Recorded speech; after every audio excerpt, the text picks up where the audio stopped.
need to wake up. Coffee is critical in the backcountry. If you have great coffee, it's even better. Today, we have the legendary espresso blend from Durango Joe's. This is how you make coffee out here. First, you gotta boil up some water in your jet boil stove.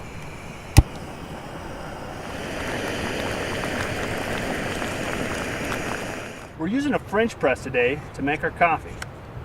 We're gonna add 5 tablespoons of coffee, pour them down in there, and then we're gonna take our boiling water, we're gonna add it to the French press,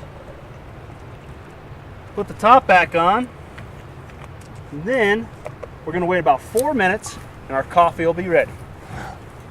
Coffee. Where's my coffee? Give me some of that stuff. Coffee. So we're getting ready for dinner. We've been up here hiking all day and I'm starving. The last thing I want to put into my stomach is one of those freeze-dried dinners. Spaghetti and meatballs, whatever it is, you're adding hot water, it's just not good.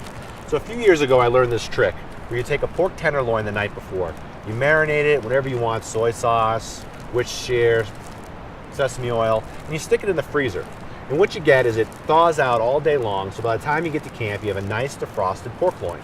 So as if having a marinated pork loin wasn't good enough, we're also going to add some Arizona rubs. Now these come in 4 flavors, from original chipotle rattlesnake to pistol whip. The difference is how hot they are.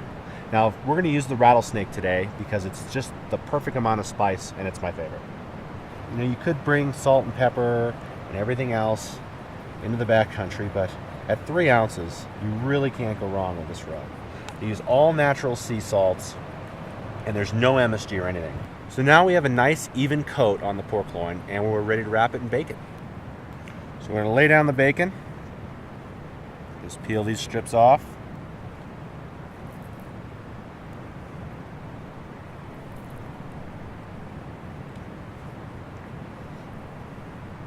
Stick the pork loin in the middle.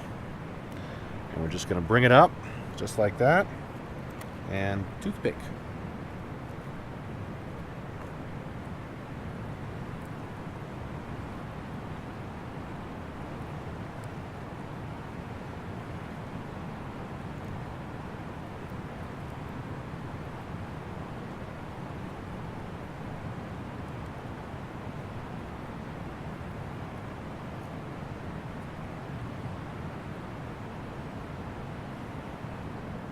Now we're ready to put this thing on the grill. We're just going to set this on there. It's going to cook for a few minutes and we're going to come back and flip it. So it's been a few minutes now and this thing is ready to flip. Oh yeah, look at that bacon. Nice crust on that, a little bit of burn. This thing's going to be delicious. So we just pulled the pork loin off the grill. You can see the bacon's perfectly cooked and this thing is just going to be as juicy as can be. So we're just going to slice a couple of things off here. You can see the smoke and the bacon. This thing is going to be awesome. Got an Arizona rub on there and we're ready to start eating. All right. Let's try this out. Oh, Look at that, baby. oh my Lord. Nice and golden brown with the Arizona rub. Oh my God. Pork Awesome. on pork. Oh, pork squared. Yeah. So we left out of Silverton, Colorado this morning. We had to grab some of their local rum made from Montana distillers. Montana is making rum at 9,000 feet, and that doesn't make sense. Usually rum's made down at the Caribbean at sea level, bunch of palm trees running around. But these guys have a really good recipe, and they're doing a great job winning a lot of awards with their rum. It's a great rum for drinking, but tonight our friend Chris is going to show us how to make a cherry rum sauce to go with our pork. Garlic's getting brown. We got a lot of brown stuff on the bottom. That's all good flavor. You got to pick it up. The best way to do that is with a bunch of booze. Woo-hoo! So what we're making here is a cherry rum sauce.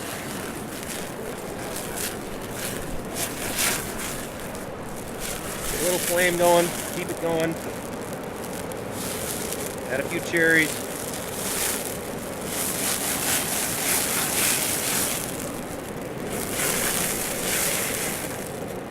And now you'll see You get all the brown. You can see the clear spots in there. All the brown has been picked up. All that flavor is now in the thaw. And that's why you deglaze.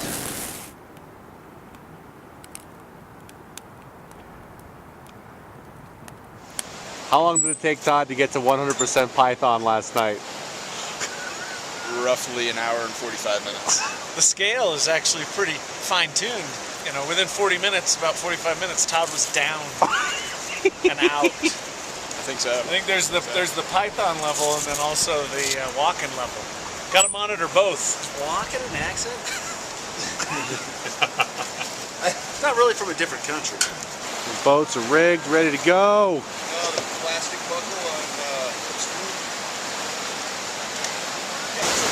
big wave right under the bridge. We've got about 5 huge holes before we get to this little turn here. We make a little sneak through here, split these rocks, charge in there and get a good sized chunk of that hole. That's a lot of hole. Yeah, it is. It's a lot of fun and happy.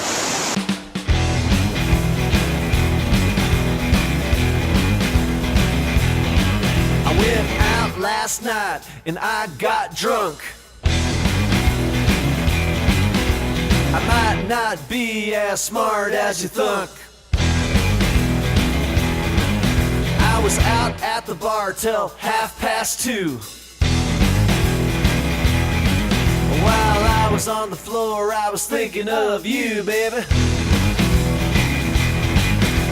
And now I see you're at home.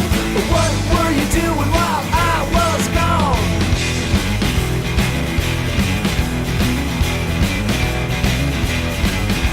Somebody called me a dirty creep. I said, yeah, you're... We're all done with the river here. It's been a great trip. It's been really good to catch up with all of our old friends. Wanted to thank Mountain Waters Rafting. They did a great job taking us down one of the biggest whitewater rivers in North America. Also wanted to thank the rest of our sponsors. Arizona Rubs, Durango Joe's Coffee, Montañas Distillers, and of course, Sky Brewing. Dan's already headed up the hill. We're gonna need a little extra energy to catch up with him and hike out of this place and get going on our way. So, hope you enjoyed everything, and we'll see you next time.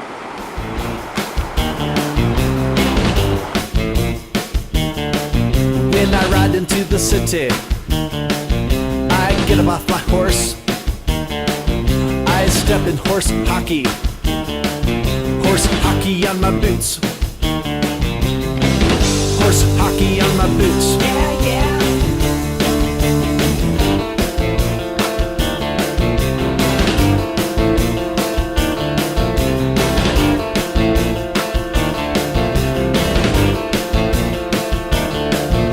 I feel no pain,